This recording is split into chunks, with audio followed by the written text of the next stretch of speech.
Bon après-midi à tous. Merci d'avoir attendu. Bon, en ce qui concerne votre question, je dirais qu'il y a des regrets parce qu'il y avait de la place. Ça fait 3 matchs cette saison qu'on joue, on affronte Coton. 3 matchs qu'on affronte Coton et 3 nuls. Ça veut dire. Donc, c'est un adversaire de qualité. Il est bien sûr vrai que nous aussi, on ne peut pas nos gars pour ce genre de compétition, ce genre de match. Donc, il y avait des regrets parce que après l'égalisation, on pouvait faire le hold-up. Voilà. La question est qui veut la poser? Bon, on va rester là, c'est mieux. Télévision et moi foot. Stade Rennais, c'est une équipe pas du tout facile à jouer, une équipe difficile à manœuvrer. Vous avez l'impression de donner à de faire savoir à votre adversaire que vous êtes prenable, mais en fin de compte, vous le supprimez par 1 ou 2 buts au moment où il ne s'attend pas.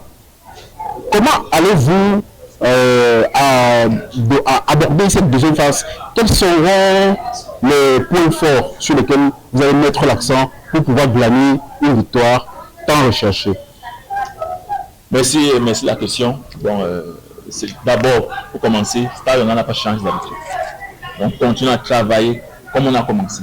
Il y a un projet qui est mis en place par le staff et qu'on suit. Donc, c'est le même match, sauf que la compétition a un peu changé en fonction, le niveau a changé.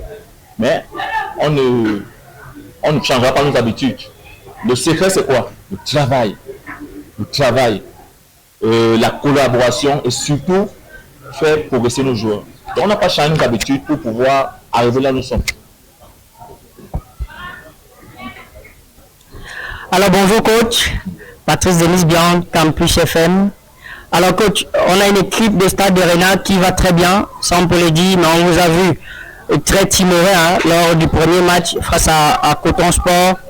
Est-ce que finalement on va s'attendre à un Stade Rennais un peu plus dynamique, c'est-à-dire vous allez aborder ce match avec beaucoup d'intensité face à un Canon quand même, quand on sait que le Canon il tire sur tous ses adversaires, mais malheureusement, est-ce qu'on doit s'attendre à un match assez relevé de votre part?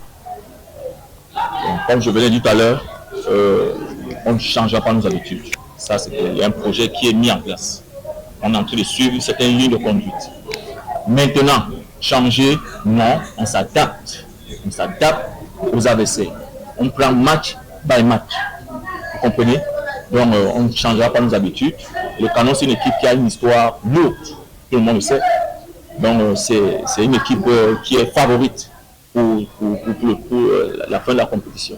Donc, nous, on prend match by match et la suite, on verra. Merci pour cette question. D'abord, David, c'est un grand frère de longue date. C'est un aîné sur tous les plans. C'est un aîné. Nous avons plutôt bonne relation depuis toujours. J'ai failli être son joueur d'ailleurs. J'ai failli être son joueur à l'Université de Gambé. Donc, ça fait longtemps qu'on se connaît et très bien. Et en ce qui concerne la saison passée, il y a eu un projet. David m'a fait appel et j'ai répondu présent parce que d'abord la collaboration qui était naissance depuis a fait en sorte qu'on puisse mieux s'entendre et notre président a fait appel à nous. En fait, le soir a voulu qu'on revienne encore à Renard où j'étais déjà il y a 3 ans, j'étais déjà en train de combat. Nos relations sont très bonnes. Merci.